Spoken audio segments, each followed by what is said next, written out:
Hello दोस्तों, आप सभी लोगों का हमारे online platform the education faculty में बहुत बहुत हार्दिक अभिनंदन है। हम लोग एनसीईआरटी पर बात कर रहे हैं।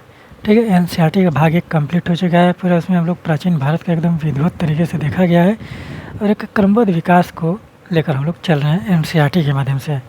और एनसीईआरटी का उद्देश्य आप जानते हैं कि आप लोगों का जो बेसिक नॉलेज है वो आपका क्लियर रहे। ठीक है, तो हम लोग आज बात करेंगे भारतीय इतिहास भाग 2 के बारे में। ये आपका पहला अध्याय है, यात्रियों का नज़रिया, समाज के बारे में उनकी समझ लगभग 10वीं से 17वीं सदी तक। ठीक है, तो हमने इस पर एक लेक्चर ले लिया है और आप देखेंगे कि वो प्रारंभिक लेक्चर था, इंट्रोडक्शन लेक्चर था और उसमें हम लोगों ने 600 ईसा पूर्व से 10वीं सदी तक के मध्य की घटनाओं को ध्यान में रखा था। और फिर उसके बाद हम लोगों ने देखा था कि कौन कौन से यात्री जो हैं भारत में आए हैं और उनके विवरण किस प्रकार से हैं, और वही चीज़ हम लोगों को यहाँ पर पढ़ना है। ठीक है, तो आप लोग एनसीईआरटी के पढ़ते रहिए और एनसीईआरटी पढ़ना बहुत ही ज़रूरी है। तो हम आप लोगों को बुक दिखा देते हैं कि कौन सी बुक हम लोग अध्ययन करेंगे। ये अब देखिए, ये क्लास 12 के लिए 12 की पुस्तक है, भारतीय इतिहास के कुछ विषय भाग 2, और भाग 1 हम लोग को कंप्लीट हो चुका है। 3 पार्ट में यह पुस्तक है और तीनों पार्ट को हम लोग जब धीरे धीरे देख लेंगे तो वहाँ पर आप लोगों का मध्यकालीन, प्राचीन और आधुनिक, ठीक है, यानी कि प्राचीन भारत और मध्यकालीन भारत और आधुनिक भारत, ये तीनों सब्जेक्ट एकदम बेहतरीन तरीके से कंप्लीट हो जाएगा। और फिर इसके बाद हम लोग चलेंगे विश्व इतिहास पर, यानी कि समकालीन विश्व पर। ठीक है, भारत और समकालीन विश्व पर, उस पर भी 3-4 किताबें हैं, तो उसको भी हम लोग देखा जाएगा। तो पूरा इतिहास का जो सिनेरियो है आप लोगों का, तो वहाँ पर वो पूरी तरह से कंप्लीट हो जाएगा। तो हम लोग इस पुस्तक का अध्ययन कर रहे हैं। तो देखिए कि ये आपका इस पुस्तक के लिए पहले अध्याय का प्रॉपर रूप से पहला लेक्चर होगा। तो हम लोगों को पढ़ रहा है अल-बिरूनी के बारे में, अल-बिरूनी और किताबुल हिंद। और यहाँ पर 3 यात्रियों के बारे में पढ़ना, अल-बिरूनी है, फिर इब्न बतूता है, और फिर आप देखेंगे कि फ्रांसवा बर्नियर है जो फ्रांस से आया था। ठीक है, तो अल-बिरूनी को पहले हम लोग पढ़ेंगे, फिर उसके बाद इब्न बतूता को पढ़ेंगे, फिर उसके बाद फ्रांसवा बर्नियर को हम लोग पढ़ा जाएगा इसके बारे में। ठीक है, तो यहाँ पर देखिए कि 3 यात्रियों के विवरण और 3 यात्रियों के बारे में, जीवन परिचय के बारे में दिया हुआ है। ठीक है, तो यहाँ से आप लोगों का यात्रियों का विवरण प्रारंभ होगा। तो हम इस अध्याय को इस तरह से लेकर चलेंगे कि जिस यात्री को हम लोग उठाया जाएगा, पढ़ा जाएगा, उसके जो यात्री वृत्तांत है उसको भी हम लोग उसमें देख लिया जाएगा। ठीक है, तो 3 यात्रियों को अब देखेंगे कि तीसरे जो पहले यात्री का परिचित, संसार की समझ, अल-बिरूनी तथा संस्कृतवादी परंपरा, फिर उसके बाद इब्न बतूता तथा अनजाने को जानने की उत्कंठा। ठीक है, और फिर उसके बाद फ्रांसवा बर्नियर के बारे में भी इसी तरह से एक चैप्टर है। ठीक है, देखिए बर्नियर तथा अपविकसित पूर्व। तो यहाँ पर जो चीज़ें इसमें दिया गया है उसको हम लोग इसके साथ ही लेकर चला जाएगा, यानी कि यात्रियों के साथ उनके विवरणों को भी लेकर चला जाएगा। इस तरह से क्या होगा कि आप लोगों की जो पुस्तक है वो आपका बहुत ही जल्द कंप्लीट हो जाएगा। अगर एक एक चीज़ लेकर हम चलेंगे तो पहले 3 यात्रियों को बताना पड़ेगा, फिर उसके बाद उनके विवरणों को बताना पड़ेगा। तो इससे अच्छा है कि हम लोग जिस यात्री को पढ़ा जाएगा उसके विवरण को भी उसमें ले लिया जाएगा। ठीक है, इस तरह से हम लोग पढ़ेंगे। तो हम लोगों को आज पढ़ेंगे किताबुल हिंद के बारे में, यानी कि अल-बिरूनी तथा किताबुल हिंद, और फिर उसके बाद इसका जो यात्रा वृत्तांत है उसके बारे में, एक परिचित, संसार की समझ, अल-बिरूनी तथा संस्कृतवादी परंपरा। इस 2 हेडिंग्स हम लोग पढ़ेंगे, एक और एक, ये 2 हेडिंग्स। ठीक है, तो चलिए हम पहले हेडिंग्स के बारे में लिख देते हैं कि कौन कौन से हेडिंग्स हम लोगों को पढ़ने हैं। ठीक है, हम लोगों को पहली हेडिंग पढ़नी है अल-बिरूनी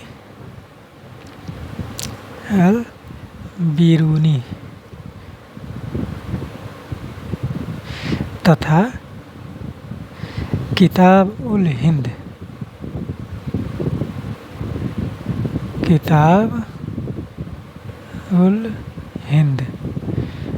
ठीक है, ये इसकी पुस्तक है किताबुल हिंद। ठीक, और इसमें जो सब हेडिंग है, और देखिए, ख्वारिज्म से पंजाब तक, ख्वारिज्म से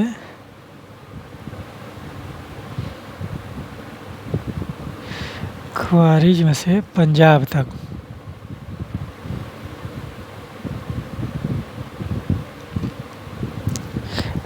तक, फिर उसके बाद हम बात करेंगे किताबुल हिंद के बारे में।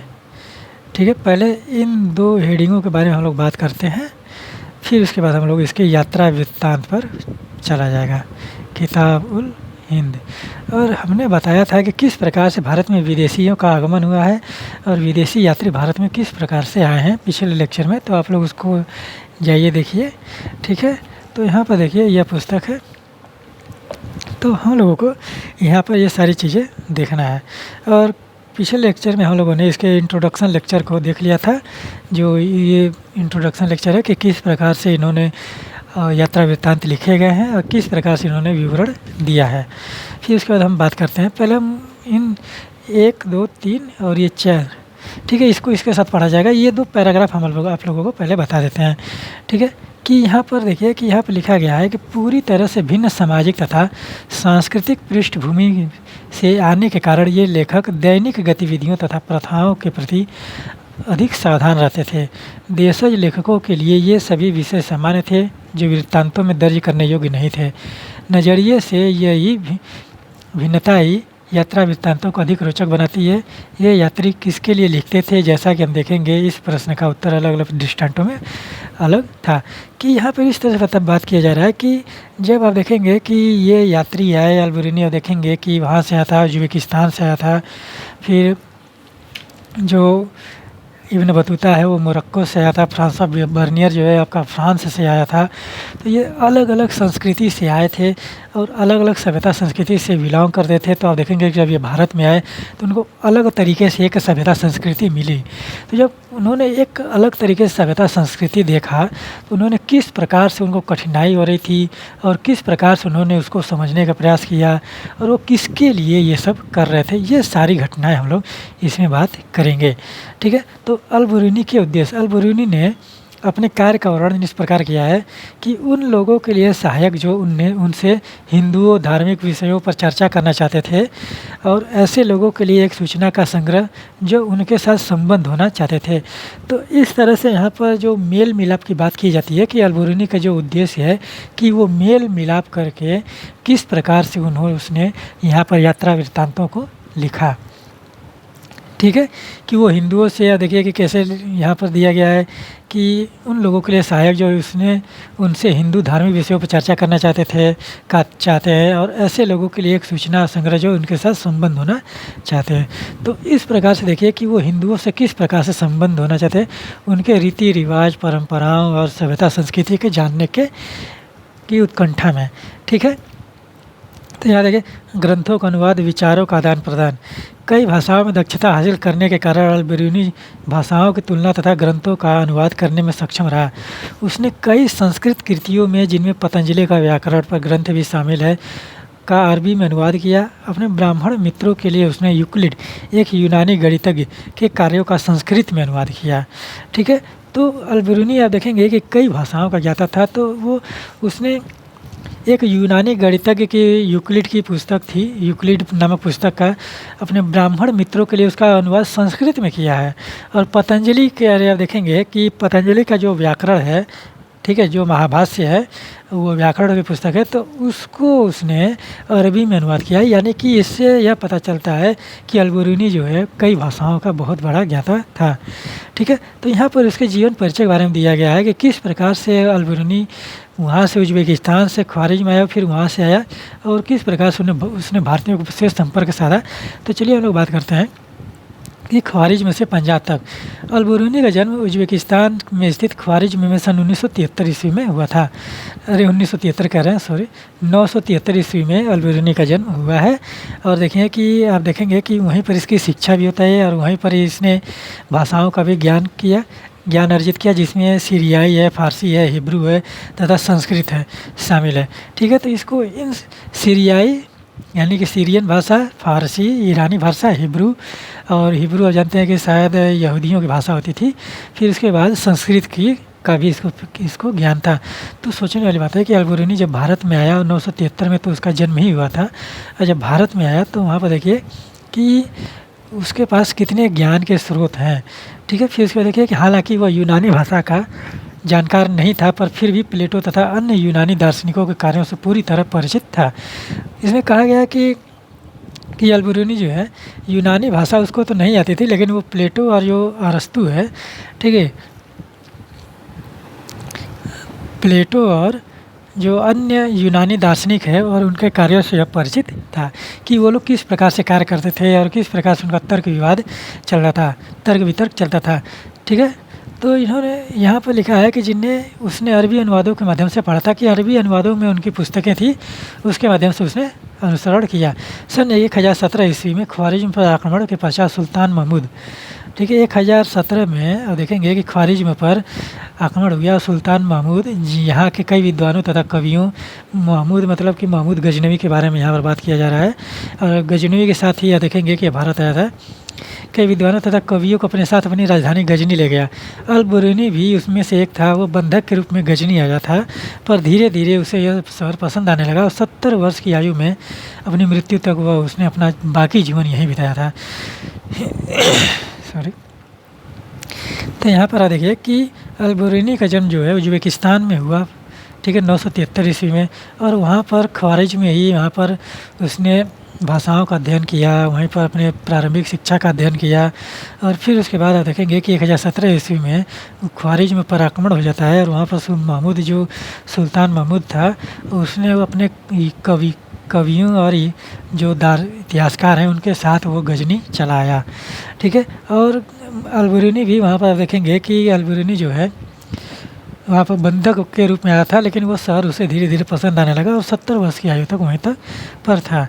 फिर उसके बाद देखेंगे कि गजनी में ही अल बुरूनी की भारत के प्रति रुचि विकसित हुई, और कोई असामान्य बात नहीं थी। 8वीं शताब्दी से इस संस्कृत में रचित खगोल विज्ञान, गणित और चिकित्सा संबंधी कार्यों का अरबी भाषा में अनुवाद होने लगा था। पंजाब के गजनवी साम्राज्य का हिस्सा बन जाने के बाद स्थानीय लोगों से संपर्क में आपसी विश्वास। तो यहाँ पर इस प्रकार से जो बातें की जा रही है कि जब महमूद गजनवी जो है यहाँ पर आक्रमण किया 17 बार, तो उसके साथ अब देखेंगे कि अल बुरूनी भी आया था। और यहाँ पर जब वो धीरे धीरे जब आक्रमण किया तो अल बुरूनी की इच्छा हुई कि वो भारत में भी जाए। तो वहाँ पर जब आया तो वो पंजाब वाले क्षेत्र में आया, तो पंजाब में धीरे धीरे उसका लगाव बढ़ने लगा, और वहाँ के सभ्यता संस्कृति को जानने की उसकी उत्सुकता भी बढ़ने लगी थी। ठीक है, तो फिर उसके बाद वहाँ पर वो रहते हुए वहाँ पर अब देखिए कि उसके लिखने के समय यात्रा वृत्तांत अरबी साहित्य का एक मान्य हिस्सा बन चुके थे। ये यात्रा वृत्तांत पश्चिम में सहारा रेगिस्तान से लेकर उत्तर में वोल्गा नदी आप देखेंगे कि रूस में पड़ती है, वोल्गा नदी तक फैले क्षेत्रों से संबंधित है। इसलिए हालांकि 1500 ईस्वी से पहले भारत के अल बुरूनी को कुछ ही लोगों ने पढ़ा होगा, भारत के बाहर कई अन्य लोग संभवतः ऐसा कर चुके हैं। ठीक है, तो इस प्रकार से यहाँ पर दिया जा रहा है कि उसकी जो लेखन शैली है, लेखन परंपरा है, कि वो जहाँ जहाँ गया वहाँ के यात्रा वृत्तांतों को लिखते गया, और लगभग 1500 ईस्वी के बाद, पहले उसको कोई नहीं पढ़ा था, 1500 ईस्वी के बाद ही उसको पढ़ा जाने लगा था उसके यात्रा वृत्तांतों को।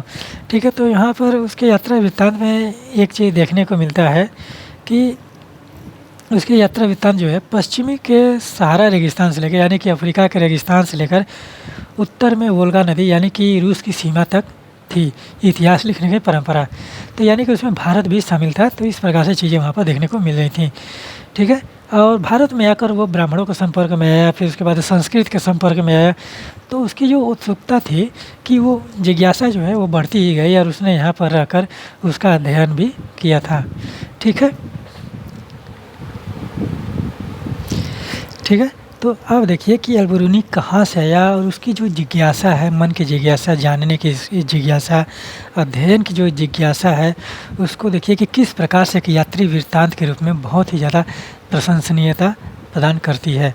ठीक है, तो यहाँ पर किताबुल हिंद के, अगर अल बुरूनी ने जो अपनी यात्रा वृत्तांत लिखे किताबुल हिंद में, और किताबुल हिंद जो पुस्तक है वो अल बुरूनी का है। अल बुरूनी आया था महमूद गजनवी के साथ भारत में। आप देखेंगे कि उसी के द्वारा वो भारत में के संपर्क में आया, और वहाँ पर वो भारत में पंजाब तक आया था। पंजाब में वह हिंदूवादी परंपराओं से परिचित हुआ, ब्राह्मणवादी परंपराओं से परिचित हुआ, संस्कृत से परिचित हुआ, ब्राह्मणों के संपर्क में आया, तो उसकी जिज्ञासा और भी ज़्यादा विकसित हुई। तो वहाँ पर उसने ब्राह्मणों के लिए भी जो यूनानी पुस्तक थी उसका संस्कृत में अनुवाद किया, फिर भारत में जो संस्कृत में पुस्तक थी उसका अरबी में भी अनुवाद किया है। और इस प्रकार का उल्लेख आप देखेंगे कि जो विदेशी यात्री कर रहे हैं तो वो कितना ही ज़्यादा उल्लेखनीय हो जाता है। और किताबुल हिंद के बारे में अगर हम बात करें तो ये किताबुल हिंद जो है अरबी भाषा में लिखी गई अल बुरूनी की कृति है। किताबुल हिंद की भाषा सरल और स्पष्ट है। यह एक विस्तृत ग्रंथ है जो धर्म यहाँ देखिए धर्म, दर्शन, त्योहारों, खगोल विज्ञान, कीमिया, रीति रिवाज, प्रथा, सामाजिक जीवन, भार तौल, मापन विधियाँ, मूर्तिकला, कानून, मापतंत्र विज्ञान आदि विषयों पर 80 अध्याय में है। ठीक है, यहाँ पर आप लोग लिख लीजिए किताब उल हिंद कितने अध्याय में है? 80 अध्याय में है। ठीक है, 80 अध्याय है इसमें, और इन 80 अध्यायों में आप देखेंगे कि बहुत सारी चीज़ें अध्यायों में बहुत सारी चीज़ों का वर्णन अल-बिरूनी ने किया है, जिसमें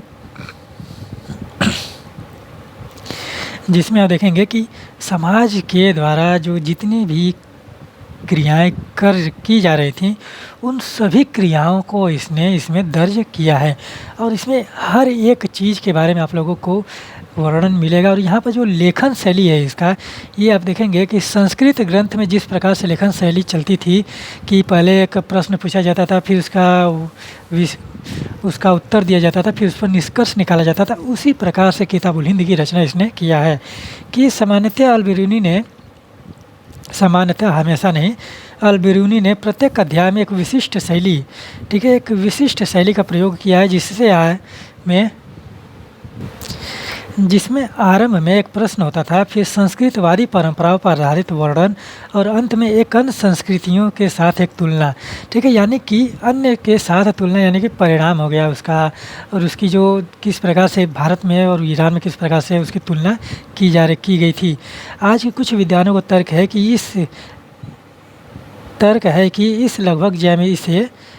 इसे लगभग ज्यामितीय संरचना जो अपनी स्पष्टता व पूर्वानुमेयता के लिए उल्लेखनीय है। यह एक मुख्य कारण अल-बिरूनी के गणित की झुकाव था, कि अल-बिरूनी जो गणित की पुस्तक की रचना वहाँ पर देखेंगे कि संस्कृत में अनुवाद किया था, तो वहाँ पर अल-बिरूनी का गणित के प्रति झुकाव देखने को मिला था, और उसने उसी जो गणितीय ज्यामितीय संरचना है उसका प्रयोग अपने लेखन शैली में प्रयोग किया था। जिस प्रकार से आप देखेंगे कि किस प्रकार से कि पहले एक प्रश्न पूछा गया, फिर उसके बाद उसमें एक उत्तर दिया गया, फिर उसकी एक बार तुलना की गई, और उसी तरह से देखेंगे कि जितने भी संस्कृत के ग्रंथ हैं, ब्राह्मण ग्रंथ हैं, अधिकतर रचनाएं जो हैं इसी तरह से की गई हैं।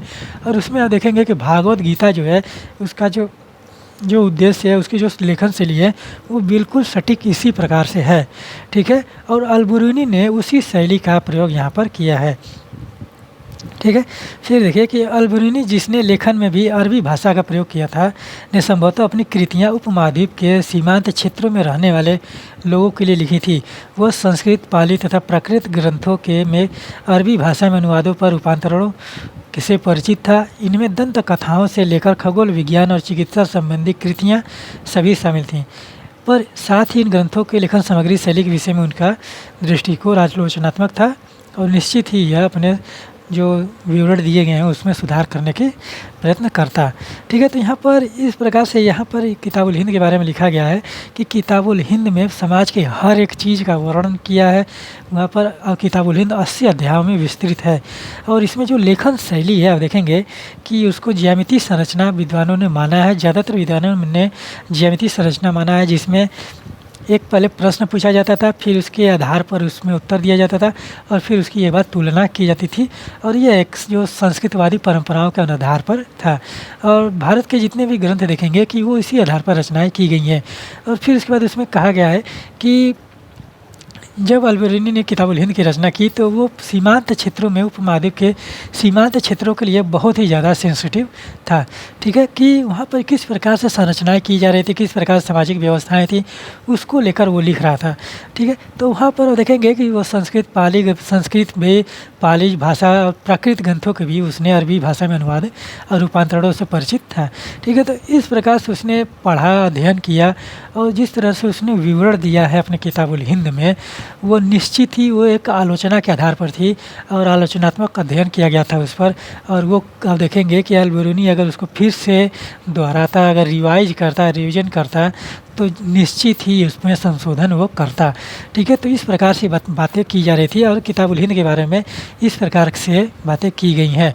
और यहाँ पर देखिए कि जो माप तंत्र जो है, इसको देखिए, मापतंत्र विज्ञान मापने का के विज्ञान से संबंध रखता है। मापतंत्र विज्ञान मापने के विज्ञान संबंधित है।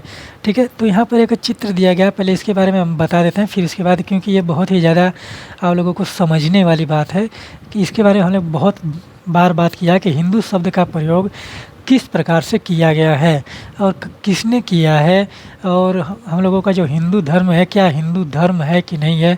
जब इस बॉक्स को हम पढ़ेंगे तो आप लोगों को समझ में आएगा। ठीक है, तो पहले आप चित्र पढ़े देखिए कि 13वीं शताब्दी की अरबी पांडुलिपि का एक चित्र, जिसमें 6ठी शताब्दी ईसा पूर्व एथेंस के राजनेता एवं कवि सोलोन को विद्यार्थियों को संबोधित करते हुए दिखाया गया है। तो यहाँ पर देखिए कि एथेंस में एक कवि थे सोलोन करके, सोलोन एवं उनके विद्यार्थियों के कपड़ों को ध्यान में देखिए। तो यहाँ पर ये चित्र देखिए, ये कवि सोलोन है, सोलोन। तो यहाँ पर देखिए कि ये एथेंस में बैठकर ये अपने विद्यार्थियों को किस प्रकार से शिक्षित कर रहे हैं। तो इनके परिधानों को देखिए। तो जो आप देखेंगे कि किसी भी सभ्यता संस्कृति पर तो उसके भौगोलिक प्रभाव पड़ते हैं, चाहे वो रहन सहन हो, पहनावा हो, खान पान हो, ठीक है, जीवनचर्या, उन पर भौगोलिक प्रभाव पड़ता है। तो एथेंस आप देखेंगे कि ग्रीस को बोला जाता है, ये आपका दक्षिणी यूरोप में पड़ता है, यूरोप में ग्रीस को, और ग्रीस की राजधानी इसमें एथेंस है। तो आप देखेंगे कि जो ग्रीस है वहाँ पर किस प्रकार से परिधान उस वक्त पहने गए थे, और देखिए कि इसको आप समझने का प्रयास कीजिए कि ये 6ठी शताब्दी ईसा पूर्व की बात कर रहा है। ठीक है, तो यहाँ पे लिखा है कि 6ठी शताब्दी ईसा पूर्व यानी कि बुद्ध काल के समय की बात किया जा रहा है कि एथेंस में इस प्रकार से ज्ञान का उत्सर्जन किया जा रहा था। तो ये सोचने वाली बात है कि ये सोलोन कवि किस प्रकार से अपने विद्यार्थियों को यहाँ पर शिक्षित कर रहे हैं, और इसका जो बात किया जा रहा है, आप देखेंगे कि मध्यकाल में बात किया जा रहा है इस चित्र का। तो सोचिए कि इस चित्र को बनाया गया है, अगर मध्यकाल में बनाया गया है तो कितनी उत्कृष्ट कोटि की यहाँ पर संरचना करने का प्रयत्न किया गया है। तो अब आते हैं, हम देखिए कि इसमें क्या लिखा गया है कि हिंदू शब्द लगभग 6ठी-5वीं शताब्दी ईसा पूर्व से प्रयुक्त होने वाले एक प्राचीन फारसी शब्द, जिसका प्रयोग सिंधु नदी के पूर्व के क्षेत्रों के लिए होता था। ठीक है, तो यहाँ पर देखिए कि 6ठी-5वीं शताब्दी ईसा पूर्व में प्रयुक्त होने वाले एक प्राचीन फारसी शब्द, जिसका प्रयोग सिंधु नदी के पूर्व के क्षेत्रों के लिए होता था, से निकला था। अरबी लोगों ने इस फारसी शब्द को जारी रखा और इस क्षेत्र को अल हिंद तथा यहाँ के निवासी को हिंदी कहा। ठीक है, कालांतर में तुर्कों ने सिंधु से पूर्व में रहने वाले लोगों को हिंदू कहा। ठीक है, उनके निवास क्षेत्र को हिंदुस्तान तथा भाषा को हिंदवी का नाम दिया गया। इनमें से कोई भी शब्द लोगों को धार्मिक पहचान का द्योतक नहीं था। देखिए यहाँ पर लिखा है कि धार्मिक पहचान का द्योतक नहीं था। ठीक है, जिस तरह से आप हिंदू धर्म की परिकल्पना करते हैं, वो हिंदू धर्म की परिकल्पना वहाँ पर मिथ्या है। ठीक है, तो यहाँ पर एनसीईआरटी देखिए क्या कहती है कि हिंदू शब्द जो है 5वीं-6वीं शताब्दी ईसा पूर्व से वो उनके लिए प्रयोग किया जा रहा था, जो वहाँ पर पश्चिम में सिंधु नदी के बाद रह रहे हैं पूर्व में।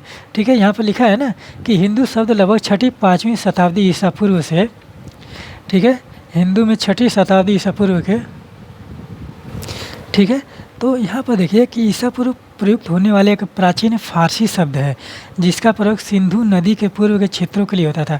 तो यहाँ पर इस तरह से समझने का प्रयास कीजिए कि जो हिंदू शब्द है, ठीक है, वो एक फारसी शब्द है। और कब इसका प्रयोग किया जा रहा था? 6वीं-5वीं शताब्दी ईसा पूर्व में। कहाँ पर? फारस में। देखिए कि कहाँ पर किया गया है? प्राचीन फारसी, यानी कि फारसी शब्द है तो फारस के साइड किया जाएगा, और वहाँ पर एथेंस के लगभग में किया गया था कि जो सिंधु नदी के पूर्व में रह रहे हैं, पूर्व के क्षेत्र हैं, उनके लिए हिंदू शब्द का प्रयोग किया जा रहा था। लेकिन आप देखेंगे कि 6ठी शताब्दी ईसा पूर्व से लेकर मध्यकाल तक कहीं भी हिंदू शब्द का प्रयोग भारतीय ब्राह्मण ग्रंथों में, उपनिषदों में, वेदों पुराणों में कहीं भी नहीं किया गया है। ठीक है, कि यहाँ पर आप देखिए कि सिर्फ वहाँ पर एक ब्राह्मण धर्म की परंपराएं चली आ रही थी, कर्मकांड सिद्धांत चले आ रहे थे, लेकिन हिंदू धर्म का, हिंदू शब्द का प्रयोग कहीं भी नहीं किया गया है। और यहाँ पर आप देखिए कि अरबी लोगों ने इस फारसी शब्द को जारी रखा और इस क्षेत्र को अल हिंद तथा यहाँ के निवासियों को हिंदी कहा। ठीक है, तो किसने जारी रखा था? अरबी लोगों ने।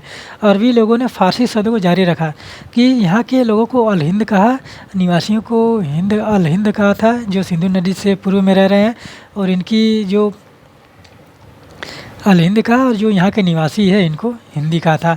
कि यहाँ पर एक चीज़ समझने वाली बात है कि अरबी लोगों ने इस फ़ारसी शब्द का प्रचलन किया। ठीक है, अरब आक्रमण कब हुआ था? 712 ईस्वी में। कौन किया था? मोहम्मद बिन कासिम ने। ठीक है, तो सोचिए कि वहाँ पर 712 ईस्वी से पहले वहाँ पर जो जिस शब्द का प्रयोग किया जा रहा था भारत के लिए, वो था अल हिंद का प्रयोग। ठीक है, और यहाँ के लोगों को हिंदी बोला गया था। ठीक है, तो फिर देखिए कि कालांतर में तुर्कों ने सिंधु के पूर्व में रहने वाले लोगों को हिंदू कहा। ठीक है, तो जो तुर्क आक्रमणकारी हैं, तुर्क आक्रमणकारी कौन था? सुबुक्तगीन था। ठीक है, सुबुक्तगीन था। तो वो आप देखेंगे कि बहुत बात किया था, मोहम्मद बिन कासिम के बात किया था, वो तुर्क आक्रमणकारी था। ठीक है, तो उसने सिंधु से पूर्व में रहने वाले लोगों के लिए हिंदू शब्द का प्रयोग किया है, और उनके निवास क्षेत्र को हिंदुस्तान बोला था। तो हिंदू और हिंदुस्तान का जो कॉन्सेप्ट है वो भारत में तुर्कों का है। ठीक है, भारतीयों का नहीं है। ठीक है, तो यहाँ पर एक चीज़ समझ के देखिए कि प्राचीन काल में भारत को आर्यावर्त, जम्बू द्वीप, इस तरह से बात किया जा रहा था। लेकिन जो हिंदुस्तान की कॉन्सेप्ट आया, जो हिंदुस्तान शब्द का कॉन्सेप्ट आया, वो तुर्कों के द्वारा भारत में लाया गया था। और जो हिंदू शब्द कहा गया कि जो हिंदुस्तान में रहने वाले लोग हैं उनको हिंदू कहा गया। हिंदू कोई आप लोगों का धर्म नहीं है, क्योंकि इसमें लिखा है, देखिए कि उनकी भाषा को हिंदवी बोला गया, और बाद में यही आपका देवनागरी लिपि में हिंदी बनता है। ठीक है, इनमें से कोई भी शब्द लोगों के धार्मिक पहचान का द्योतक नहीं था। इस शब्द का धार्मिक संदर्भ में प्रयोग बहुत बाद की बात है। ठीक है, तो प्रारंभ में इसमें कहीं पर भी यह शब्द जो है आपका धार्मिकता को लेकर नहीं किया गया है था। तो यहाँ पर सोचने वाली बात है कि जो लोग हिंदू धर्म की बात करते हैं वो कहीं न कहीं आप देखेंगे कि मुसलमानों के द्वारा भारत में प्रयोग किए गए जो शब्द हैं उनका हम लोग प्रयोग करते हैं। ठीक है, तो आप वहाँ पर यह चीज़ समझ कर देखिए, ये समझने वाली बात है, सोचने वाली बात है कि जब हिंदू का जो परिकल्पना है भारत में मध्यकाल का है, लेकिन उसको बोला जा रहा था एथेंस के शासन का। एथेंस में पाँचवीं छठवीं शताब्दी ईसा पूर्व से उसका प्रयोग किया जा रहा है। तो यहाँ पर जो उसका प्रयोग किया जा रहा है, तो वहाँ के लोग जो भारत में आए, आर्यों का जो आक्रमण भारत में हुआ, आर्य जो लोग आए, तो वहाँ के जो व्यापार चल कर आ रहे थे भारत में, तो क्या वहाँ पर कोई भी ऐसी परंपराएं हम लोगों को देखने को मिलती हैं? भारतीय जो ब्राह्मण ग्रंथ हैं, उपनिषद हैं, वेद पुराण हैं, उसमें क्या वो सारी चीज़ें देखने को मिलती है? नहीं मिलती है कि कहीं भी हिंदू शब्द का प्रयोग किया गया हो। वहाँ पर सिर्फ ब्राह्मण धर्मों की परंपराओं को, कर्मकांडों का प्रयोग किया गया है, संप्रदायों का प्रयोग किया गया है, लेकिन हिंदू शब्द का प्रयोग कहीं भी नहीं किया गया है। यह बहुत बाद का है। तो ठीक है, तो यहाँ पर आप देखिए कि ये बॉक्स हम लोगों ने अध्ययन किया, और अल-बिरूनी और किताबुल हिंद के बारे में हम लोगों ने अध्ययन किया। अब हम बात करते हैं कि किताबुल जो अल-बिरूनी का एक परिचित संसार की समझ, अल-बिरूनी तथा संस्कृतवादी परंपरा, इसकी अल-बिरूनी का जो विवरण है पुस्तकों में, उसके बारे में हम लोग बात करते हैं। क्योंकि अगर इस तरह से हम लोग लेकर चलेंगे तो यहाँ के जो अध्याय है वो दो सारी चीज़ें बहुत ही जल्द ही कंप्लीट हो जाएंगी। तो चलिए हम पहले आपको इनसे हेडिंग बता देते हैं कौन कौन से हम लोगों को पढ़ना है। ठीक है, देखिए हम लोगों को क्या क्या पढ़ना है। एक अपरिचित संसार की समझ। ठीक है, यहाँ पर हम लिखते हैं एक अपरिचित संसार की समझ। एक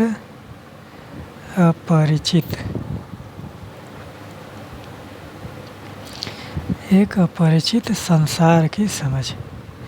ठीक है, संसार की समझ। अब हम लोग बात करते हैं कि अल-बिरूनी ने किस प्रकार से विवरण अपने प्रस्तुत किए हैं। ठीक है, फिर इसके बाद हम लोगों को अगली हेडिंग है, इसी में है अल-बिरूनी तथा संस्कृतवादी परंपरा।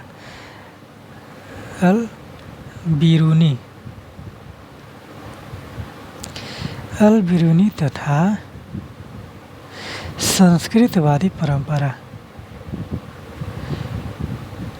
संस्कृतवादी परंपरा। ठीक है, एक हेडिंग ये हो गया। फिर उसके बाद समझने में बाधाएं और उन पर विजय।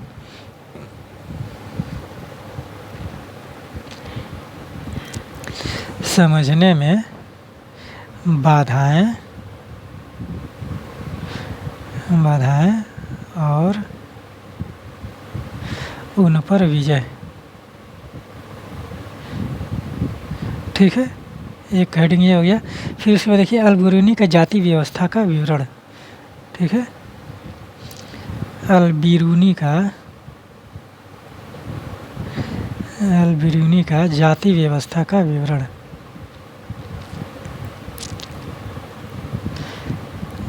जाति व्यवस्था का विवरण, ठीक है। इस प्रकार से एक हो गया। फिर उसके बाद देखिए, ठीक है, तो यहीं तक है। तो इतने 3 लेक्चरों 3 हेडिंग्स के बारे में हम लोग बात करेंगे, ठीक है। तो इस पुस्तक को आप देखिए एक बार, और हम अल-बिरूनी के जो विवरण दिए हैं अल-बिरूनी ने वो किस प्रकार से दिए हैं, ठीक है। तो यहाँ पर देखिए कि एक अपरिचित संसार की समझ अल-बिरूनी तथा संस्कृतवादी परंपरा। पहले हम आप लोगों को एक हेडिंग ये बताते हैं, फिर अब इसको प्रारंभ करें, इसको बताएंगे और फिर इसको बताएंगे, ठीक है। तो यहाँ पर देखिए कि विशाल पहुँच वाली एक भाषा। संस्कृत विषय में अल-बिरूनी यह लिखता है कि यदि आप इस संस्कृत भाषा सीखने की कठिनाई से पार पाना चाहते हैं तो यह आसान नहीं होगा, क्योंकि अरबी भाषा की तरह ही शब्दों का तथा विभक्तियों दोनों में ही इस भाषा की पहुंच बहुत ही विस्तृत है। इसमें एक ही वस्तु के लिए कई शब्द मूल तथा व्युत्पन्न दोनों प्रयुक्त होते हैं और एक ही शब्द का प्रयोग कई वस्तुओं के लिए होता है, जिन्हें भली प्रकार समझने के लिए विभिन्न विशेषक संकेत पदों के माध्यम से एक दूसरे अध्याय से अलग किया जाना आवश्यक है, ठीक है। तो यहाँ पर इस प्रकार से देखिए कि ये किस प्रकार से बातें कर रहा है कि जो भाषा संस्कृत भाषा की समझ की बात है वो फारसी भाषा की तरह बिल्कुल नहीं है और ना ही यूनानियों की भाषा की तरह है, यूनानी भाषा की तरह। तो वहाँ पर वो आप देखिए कि उनका जो बात किया जा रहा है कि शब्द हो गए, मूल हो गए, व्युत्पन्न हो गए, तो इनका जो प्रयोग किया गया है वो एक विस्तृत प्रकार से किया गया है, ठीक है। तो यहाँ पर देखिए कि समझने में बाधाएं और उन पर विजय। तो जैसा कि आप देखेंगे कि हम लोग जानते हैं कि जब अल-बिरूनी भारत में आया तो जब ब्राह्मणों के संपर्क में आया और संस्कृत भाषा के संपर्क में आया तो उसने आप देखेंगे कि यूनान के जो गणित की एक यूक्लिड पुस्तक थी, यूक्लिड पुस्तक जिसको बोला गया, उसका अनुवाद जो है ब्राह्मण मित्रों के लिए उसने संस्कृत में किया था। और यहाँ पर जो बहुत सारे ग्रंथों का अनुवाद उसने अरबी भाषा में किया है।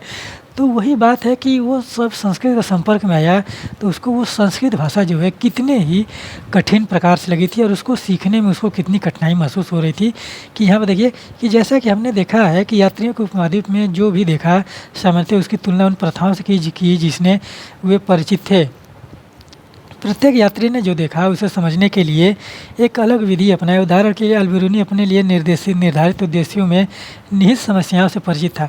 उसने कई अवरोधों की चर्चा की है जो उसके अनुसार समझ में बाधक थे, ठीक है। इनसे पहले अवरोध भाषा थी, ठीक है, इनसे पहले अवरोध भाषा ही थी, क्योंकि संस्कृत भाषा बहुत ही ज़्यादा वो कॉम्प्लिकेटेड चीज़ें लेकर बैठी हुई है। सबसे पहले तो अब संस्कृत को इतने बड़े बड़े शब्द होते हैं संस्कृत में कि अब उसको एक साथ भी वहाँ पर पढ़ने में बहुत ही ज़्यादा कठिनाई होती है। वो भारतीयों के लिए भी बहुत ही ज़्यादा कठिन है, सिर्फ विदेशियों के लिए ही नहीं। सोचिए कि अल-बिरूनी किस समय में संस्कृत भाषा सीख रहा है और वर्तमान समय में भी आप संस्कृत सीखने जाएंगे तो उसमें भी बहुत ही ज़्यादा आपको कठिनाई समझ में आएगी, ठीक है। तो यहाँ पर देखिए कि उसके अनुसार संस्कृत पहला अवरोध भाषा थी।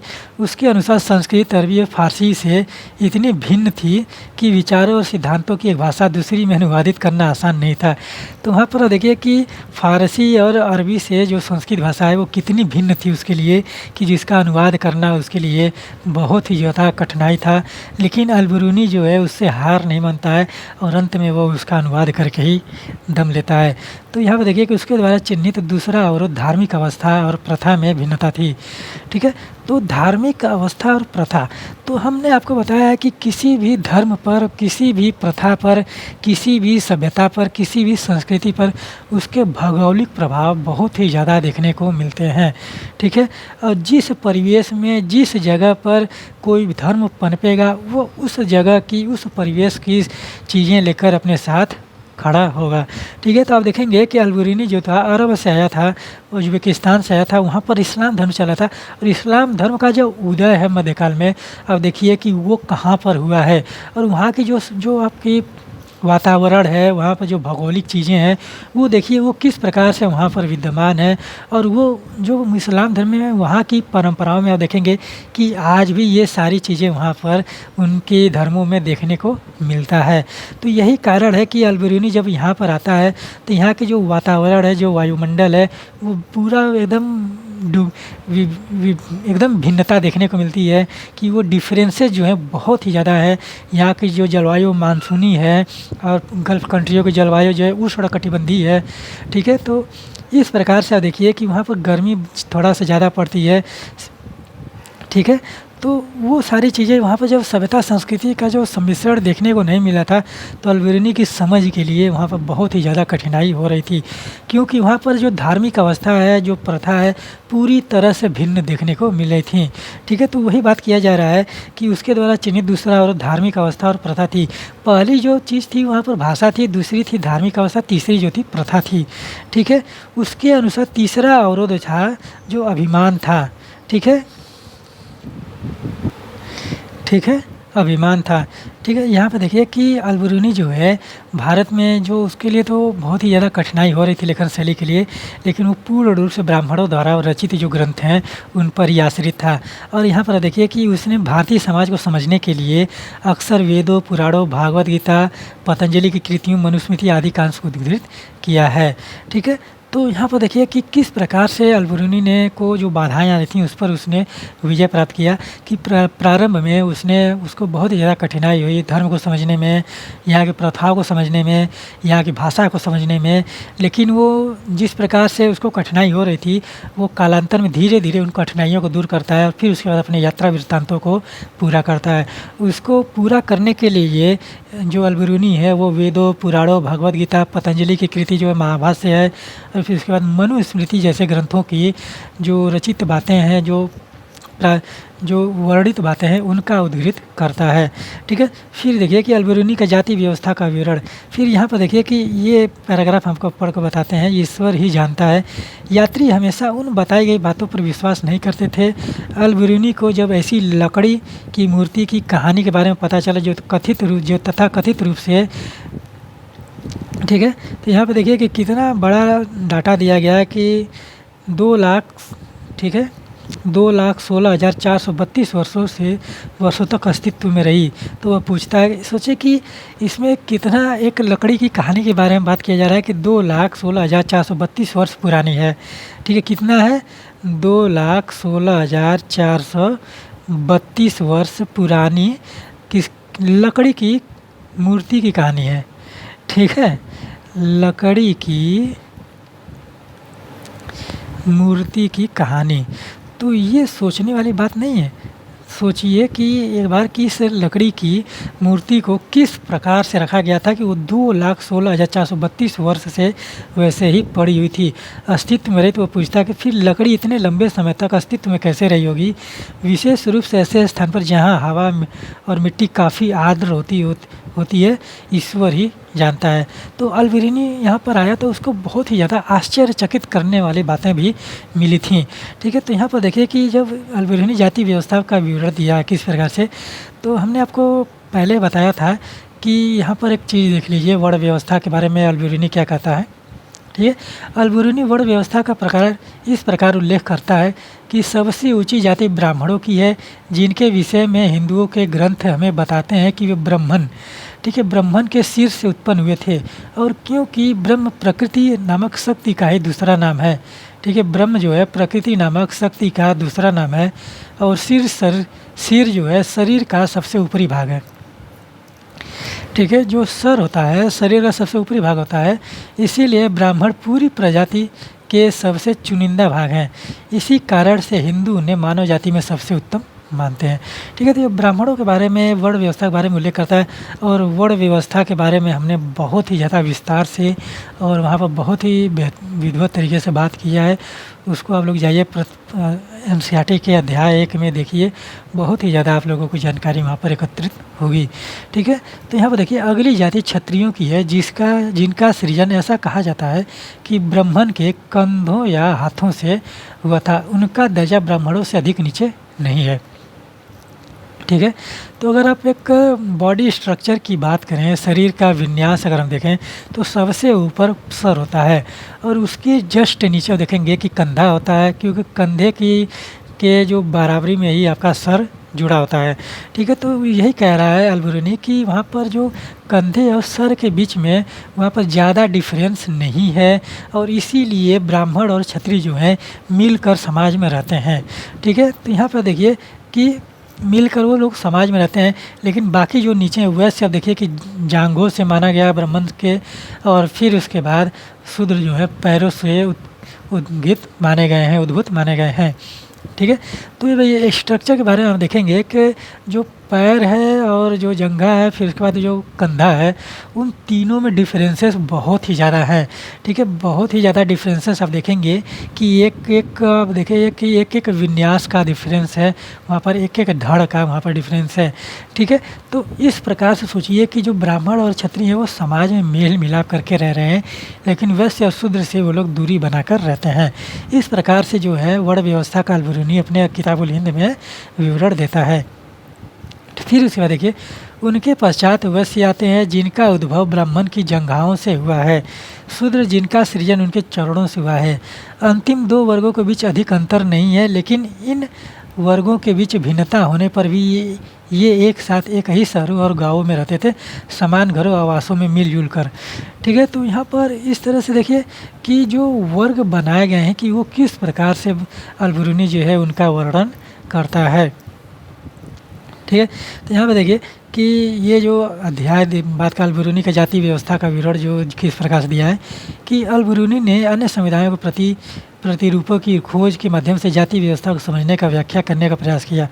उसने लिखा कि प्राचीन फारस में 4 सामाजिक वर्गों का मान्यता थी। ठीक है, प्राचीन फारस में 4 सामाजिक वर्ग उसने माना था, लेकिन भारत में जब आया तो भारत में उसको वर्ण व्यवस्था दिख गया। ठीक है, और वर्ण व्यवस्था के बाद उसको जातियाँ भारत में दिख गई, तो वो काफ़ी ज़्यादा कन्फ्यूज हो गया था यहाँ पर। ठीक है, तो 4 कौन कौन से थे? घुड़सवार और शासक वर्ग था, फिर उसके बाद भिक्षुक, अनुष्ठानिक और पुरोहित था, फिर उसके बाद चिकित्सा, खगोल शास्त्री तथा अन्य वैज्ञानिक थे, और अंत में कृषक व शिल्पकार आते थे। तो इसमें दिया गया है कि पहला वर्ग जो था, देखिए कि यहाँ पर घुड़सवार और शासक वर्ग। ठीक है, घुड़सवार व शासक वर्ग, घुड़सवार और शासक वर्ग। और दूसरा जो है यहाँ पर देखिए, दूसरा वर्ग जो है भिक्षु, अनुष्ठानिक वर्ग, पुरोहित। ठीक है, भिक्षु, अनुष्ठानिक का अर्थ होता है कि जो पूजा पाठ कराने वाले लोग थे। ठीक है, और पुरोहित। ठीक है, पुरोहित थे।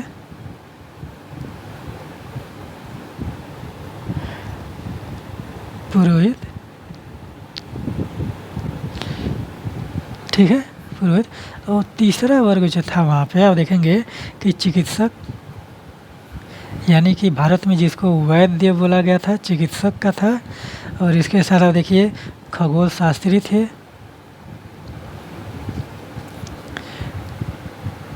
खगोल शास्त्री, फिर इसके बाद और वैज्ञानिक। ठीक है, तो ये तीसरा वर्ग था वैज्ञानिक।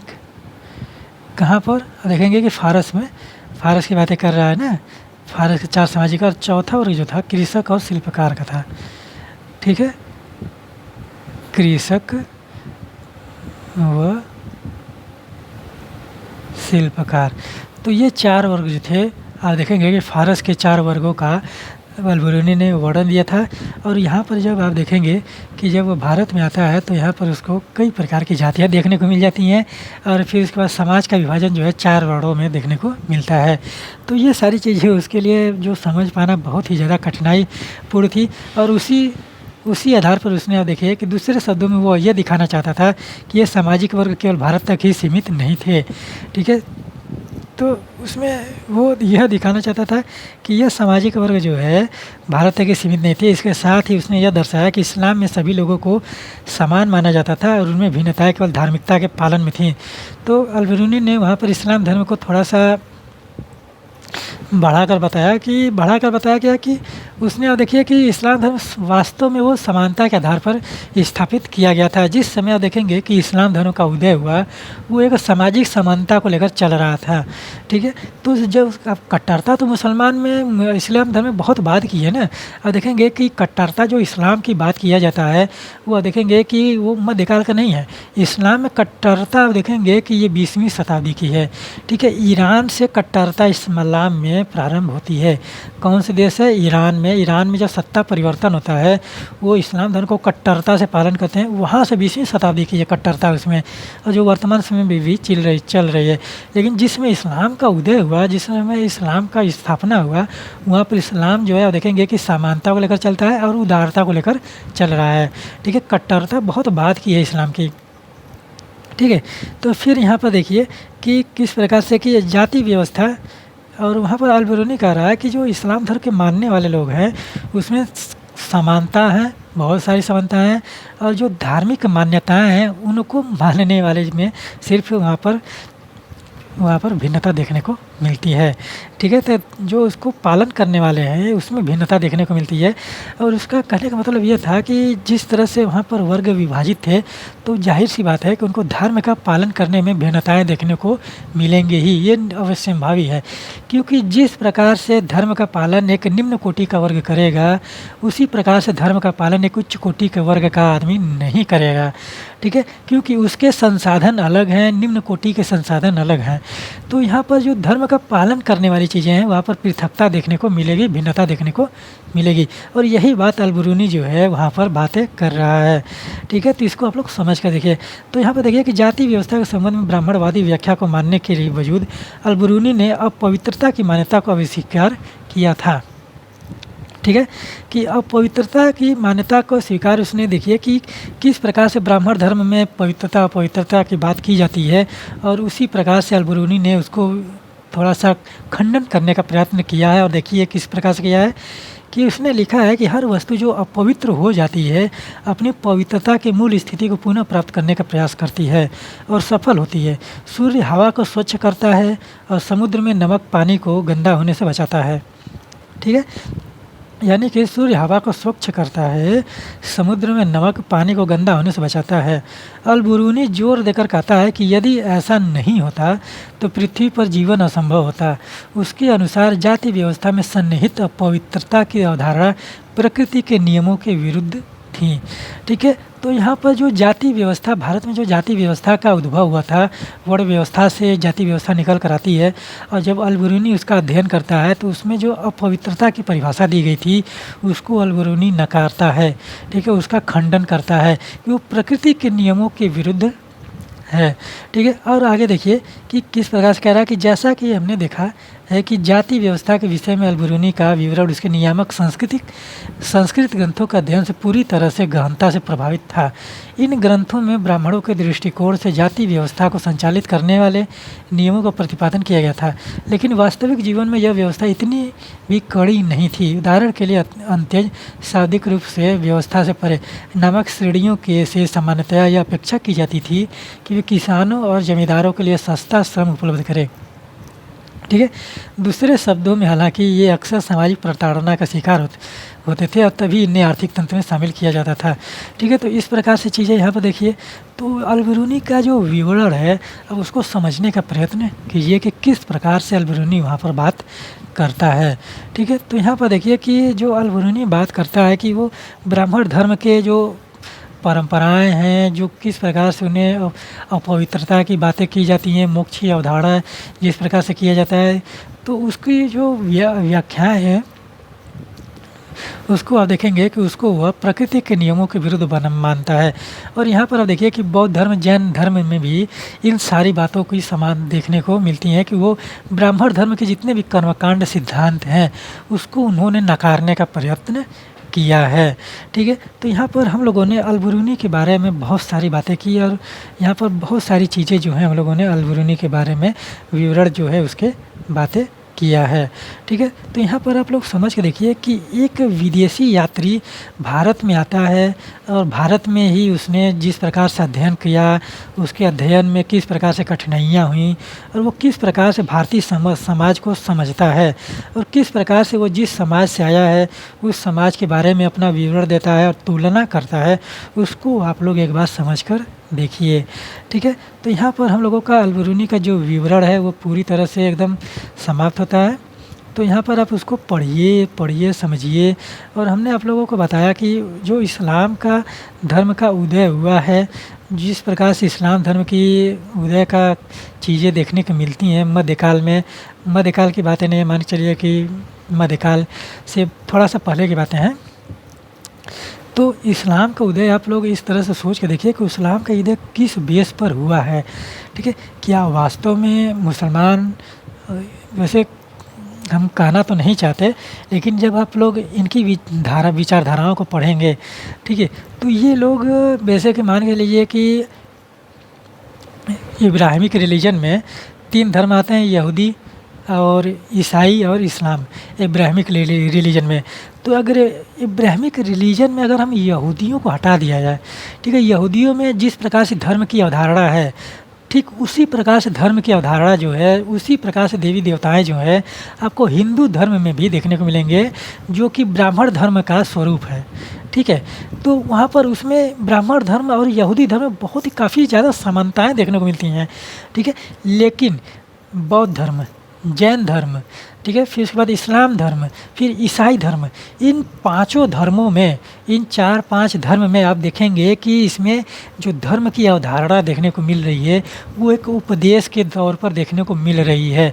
बौद्ध धर्म, जैन धर्म में जिस प्रकार से उपदेश दिया गया, जिस प्रकार से शिक्षा दिया गया और जिस प्रकार से वहाँ पर नियम कानून बनाए गए थे, वो कहीं ना कहीं आप देखेंगे कि समाज के उत्थान में योगदान तो दे रहे थे, लेकिन उसका समाज पर निगेटिव परिवेश, निगेटिव परिणाम भी पड़ेगा। ये भी आप लोगों को समझने की ज़रूरत है। ठीक है, तो वहाँ पर देखिए कि जिस प्रकार से जैन धर्म, बौद्ध धर्म भारत में विकास कर रहे थे, जिस तरह से फल फूल रहे थे, तो अगर उसी तरह से अगर वर्तमान समय में चले आए होते तो सोचिए कि भारत की स्थिति उस समय इस समय किस प्रकार से होती। वो सोचनी है, बहुत ही ज़्यादा सोचनी है। आप लोग सिर्फ उसके पॉजिटिव पक्षों को मत देखिए। वहाँ पर जिस प्रकार से बौद्ध धर्म, जैन धर्म चल रहे थे, उन्होंने समाज में उत्थान की प्रक्रिया को उत्पन्न तो किया, लेकिन वो चीज़ें कहीं ना कहीं वहाँ पर नकारात्मकता भी सिद्ध करती हुई देखने को मिलेंगी। आप वहाँ पर अब देखिए कि मीमांसा दर्शन में और वेदांत दर्शन में, वहाँ पर बुद्ध की, जैन धर्म जो महावीर की जितनी भी शिक्षाएं, उनका खंडन करके वेदों पर बल दिया गया है, वेद और पुराणों पर बल दिया गया है। मीमांसा में है शायद यह कि वहाँ पर वेदांत दर्शन में है। वेदांत दर्शन, मीमांसा दर्शन शायद एक ही होता है, तो उस तरह से उसमें दिया गया है। भारतीय दर्शनों में भी बौद्ध धर्म और जैन धर्म का खंडन किया गया है। और जहाँ पर हम ईसाई धर्म और इस्लाम धर्म की बात करते हैं तो उनका परिवेश देखिए उस समय किस प्रकार से वहाँ पर परिवेश है उनका। और जब ईसाई धर्म जब वहाँ पर देखा गया तो ईसाई धर्म में जो ईसा मसीह जब उत्पन्न हुए थे, तब सोचिए कि वो सोचने वाली बात है कि ईसा मसीह जो है किस धर्म के प्रचार के लिए भारत में कह रहे हैं दुनिया में आए थे। तो वहाँ पर अब देखिए कि ईसा मसीह थे वो भी तो एक यहूदी परिवार में ही पैदा हुए थे। ठीक है, तो जब वो यहूदी परिवार में पैदा हुए थे तो वहाँ पर आप एक बार सोच कर देखिए। और जो ये हज़रत मोहम्मद हैं, पैगंबर जो हैं, वो किस समुदाय में पैदा हुए थे? कुरैश कबीले से संबंधित थे। ठीक है, तो कुरैश कबीला कहाँ से निकल कर आया है, ये भी तो सोचने वाली बात है। क्या ये धर्म पहले से विद्यमान है? नहीं न है। तो वो कहीं ना कहीं से तो ये लोग आए ही हैं। ठीक है, तो वही बात समझने वाली बात है कि आप एक बार सोच कर देखिए कि किस प्रकार से धर्मों का विकास होता है और वहाँ पर वो सारी चीज़ें, भौगोलिक दशाएं जो हैं धर्मों पर प्रभाव डालती हैं। ठीक है, ईसाई धर्म का अगर परिवेश जिस प्रकार से है, वहाँ का आप लोगों को भौगोलिक अवस्थिति समझने का प्रयत्न करना चाहिए। इस्लाम धर्म का परिवेश जिस प्रकार से, उसका आप लोगों को भौगोलिक स्थिति समझने का प्रयत्न करना चाहिए। और इस्लाम का उदय ही आप देखेंगे कि वहाँ पर धर्म की रक्षा के लिए हुआ है। ठीक है, तो वहाँ पर इस्लाम का जब स्थापित हुआ, पूर्ण रूप से जब स्थापित हो रहा है इस्लाम, ठीक है। पूरी दुनिया में पूर्ण रूप से जब इस्लाम स्थापित हो रहा है तो उदारता पर आधारित था, लेकिन इस्लाम का धर्म का जो स्थापना किया गया था वो आपका हिंसा के आधार पर किया गया था। ठीक है, आप जब इस्लाम धर्म का उदय पढ़ेंगे तो आप लोगों को समझ में आएगा कि वहाँ पर किस प्रकार से चीज़ें हुई हैं। और हिंदू धर्म का उदय के बारे में बात करें तो हम तो पहले हिंदू धर्म को सीधे सीधे आप नकार दीजिए कि हिंदू कोई धर्म नहीं होता। ठीक है, हिंदू हिंदुस्तान में रहने वाले लोगों को कहा जाता है और हिंदू शब्द का प्रयोग तुर्कों के द्वारा किया गया है भारत में। तो ये बहुत बाद का है। आप यहाँ पर अगर कोई भारत में धर्म लेकर चल सकते हैं तो आप ब्राह्मण धर्म लेकर चलिए। ठीक है, क्योंकि ब्राह्मण धर्म की परंपराएं जो हैं वो आपके हिंदू धर्म में सम्मिलित हैं। ठीक है, और हिंदू धर्म के जितनी भी परंपराएं आप देखेंगे वो सारे के सारे ब्राह्मण धर्मों से लिए गई हैं और इसीलिए वहाँ पर उसको ब्राह्मणी धर्म की परिकल्पना कहना चाहिए। ठीक है, तो यहाँ पर आप लोग इसको समझ कर देखिए कि अलबरूनी ने किस प्रकार से वहाँ पर व्याख्याएं की और हमने बहुत सारी बातें धर्मों को लेकर भी की। तो आप लोग वहाँ पर सोचिए समझिए किस प्रकार से धार्मिक विकास हुए हैं। यहाँ पर किसी भी धर्म की आलोचना या खंडन करने या कोई भी चीज़ें धर्म को बुराई करने की बातें नहीं है, वहाँ पर सोचने वाली बातें हैं और समझने वाली बातें हैं कि किस प्रकार से हम लोग धर्मों का पालन करें और किस प्रकार से हम लोग अपने आस्था और आराधना को लेकर चलें। तो आप देखेंगे कि दुनिया पूरा धर्मों से भरी पड़ी है, विचारधाराओं से भरी पड़ी है और हर एक विचारधारा अपने आप में पूर्ण रूप से लेकर चलती है और हर एक विचारधारा जो है अपने जो पूर्व की विचारधाराओं का खंडन करते हुए निकलती है। ठीक है, क्योंकि जब तक आप पूर्व की विचारधाराओं को खंडन नहीं करेंगे तो आपकी विचारधारा जो है समाज में विलीन हो जाएगी, क्योंकि आपकी विचारधारा जो उसी प्रकार कार्य करेगी क्योंकि वो जब समाज को कुछ नया देगी। ठीक है, तो वहाँ पर वो विचारधारा जो है वो सफल होगी। तो आप जानते हैं कि जब दो विचारधाराएं आपस में टकराती हैं तो वहाँ पर एक नई विचारधारा का प्रस्फुटन होता है। ठीक है, तो यहाँ पर आप देखिए कि इन सारी चीज़ों को पढ़िए समझिए और सोचिए समझिए, अपने तार्किक विचार को उत्पन्न कीजिए और ह्यूमैनिटीज़ के विषय में कोई भी मत सार्वत्रिक सत्य नहीं माना जाता। आप जो मैं आपको बता रहा हूँ मैं अपने अनुभव अपने ज्ञान के आधार पर बता रहा हूँ, जो एनसीईआरटी कहती है जिस तरह से हम लोगों ने अध्ययन किया है उसके आधार पर बता रहा हूँ। आप चाहे तो उसको पढ़कर समझकर आप मेरी बातों को खंडन कर सकते हैं। ठीक है, वो भी आप लोगों का भी बातें मानी जाएंगी। ऐसा नहीं है कि जो मैंने कह दिया वो ही सत्य है। ठीक है, उसका खंडन किया जा सकता है। तो आप लोग उसको समझिए पढ़िए सोचिए। ठीक है, तो उम्मीद करते हैं कि आप लोगों को एनसीईआरटी अच्छी लगती होगी, एनसीईआरटी के लेक्चर्स अच्छे लगते होंगे। आप लोग उसको देखिए और वहाँ पर लाइक करिए, कमेंट करिए, शेयर करिए, सब्सक्राइब करिए, जिससे हम लोग और भी मोटिवेट हो जाएं। तो यहीं पर मैं अपने वाणी को आशा करते हैं कि आप लोग स्वस्थ होंगे, अपने पढ़ाई को सही दिशा निर्देशन अच्छे तरीके से कर रहे होंगे और आप लोग अपने माता पिता घर वालों का ख्याल अच्छे से रख रहे होंगे। यहीं पर मैं अपने वाणी को विराम देता हूँ। मिलते हैं अगले लेक्चर में, नेक्स्ट लेक्चर में इसी तरह से शानदार तरीके से। तब तक के लिए धन्यवाद।